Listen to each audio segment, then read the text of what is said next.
رمال‌ها با فال ورق چگونه ما را گول می‌زنند؟ قسمت 4 چگونه با تخیل حقیقت بسازیم؟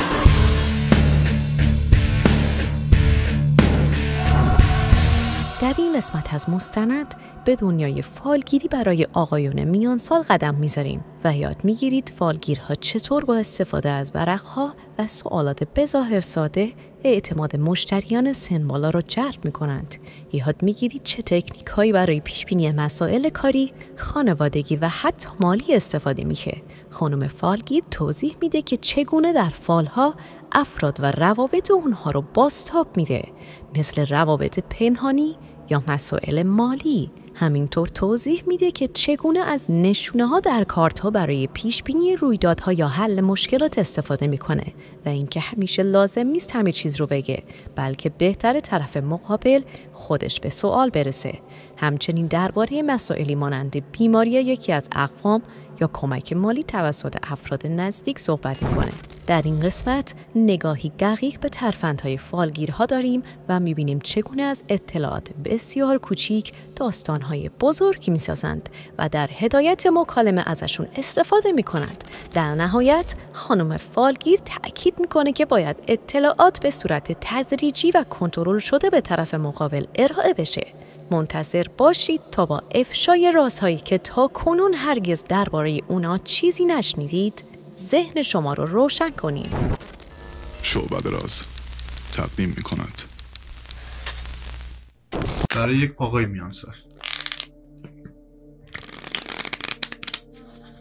بیشتر آقایون میان سال برای این همیشه برای کار و مسائل خانوادگی و این چیزا میگیرن. اونا دیگه از عشق و عاشقی حالا بستگی داره.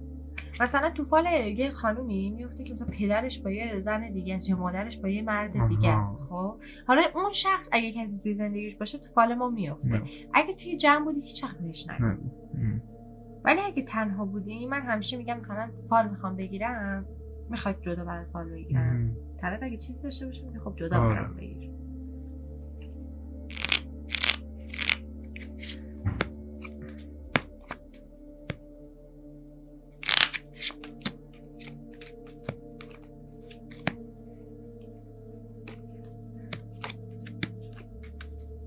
این آقا انگار تازه مثلا میخواد یه کاری رو انجام بده یا توی یه کاریه. خب برای ما الان توی این فال مکانی نیفتاده، ما نمیتونیم بگیم محل کاره. خب بگیم یه کاری افتاده، ما نبگیم محل کار. که این آقا با 2 نفر شریکه، انگار 2 نفر انگار مثلا باهاشن. یه مرد میان سال که پشتیبانشه انگار تو همین مورد، یه پسر جوان که انگار پسر همون آقا است. خب خیلی قراره تو زندگیش کمک کنن، یعنی یه مشکل خیلی کوچیکی داره که اونا حلش میکنن براش.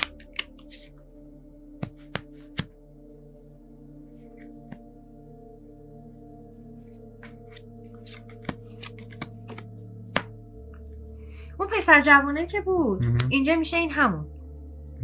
خب چون ربط داره این میشه همون.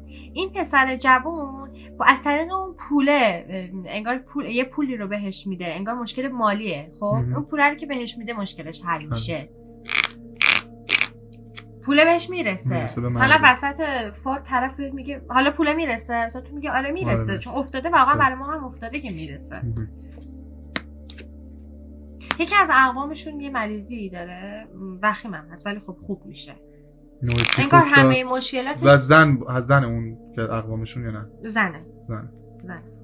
و اون مسئله تو میتونی نگی زنه، طرف ازت میپرسه. خیلی قشنگه. تو دیگه میدونی.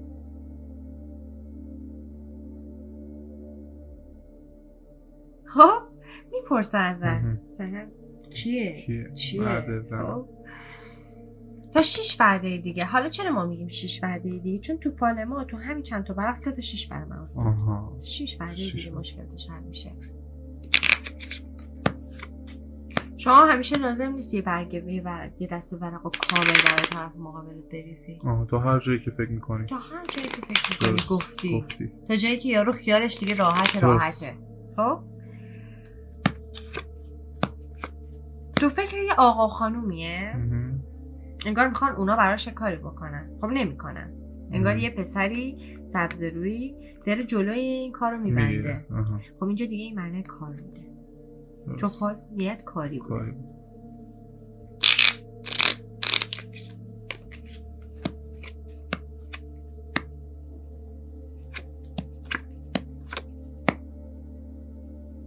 ببین اگه حالا قبلی مال خانم میانسال بود درسته؟ بعضی موقع ها میشه مثلا 2 نفر مثلا یا زن و شوهرن یا خواهر برادرن یا هر چیزی با هم دیگه میان پیش فال بگیرن. خب الان تو فال قدیم ما افتاد که یه پسر جوونی که یا برادرشه یا پسرشه خب یه خانم سبزروی رو میاره خب که دختر خوبیه. اینجا دقیقاً همین افتاده. اگه اون دو خواهر برادر باشن دیگه فال 100%. یعنی تو مطمئن باش که واقعا همچین چیزی هست. درست. چرا؟ چون تو 2 نفرشون براشون اتفاق میفته.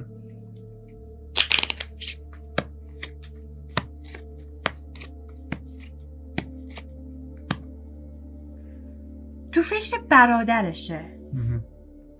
برادرشه انگار منتظر برادرش براش کاری رو انجام بده. نمیتونه پدرش باشه؟ پدرش هم میتونه باشه ولی ما اینو مبنا بر این میگیریم که پدرشون در حیات نیستن. ولی اگه بود چی؟ اگه بود پدرش. ولی پدرش نیست. ازش میپرسیم ها؟ بعضی موقع آره میپرسیم ولی بعضی موقع حس آدم به اون طرف میگه که مثلا پدرش نیست برادرش. درست. آره تو حس من گفتم مثلا من همینجوری گفتم برادرشه واقعا فکر می‌کنم برادرشه. درست. در صورتی که اصلا یارو رو نمیدونم برای دارن فال میگیرن. خب منتظر کاری رو برای انجام بده واسش انجام میده خب ولی خودش انگار بذار برای سبون بزنم ببین خودش نمیخواد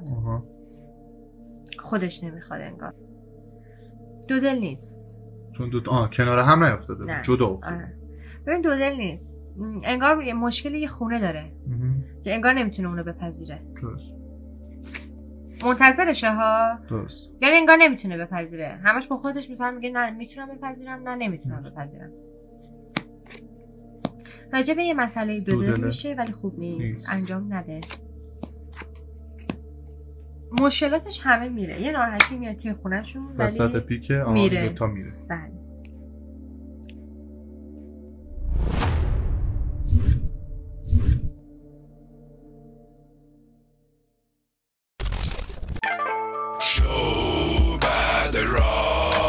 آموزش شعبده بازی، ذهن‌خوانی و هیپنوتیزم با ترجمه فارسی.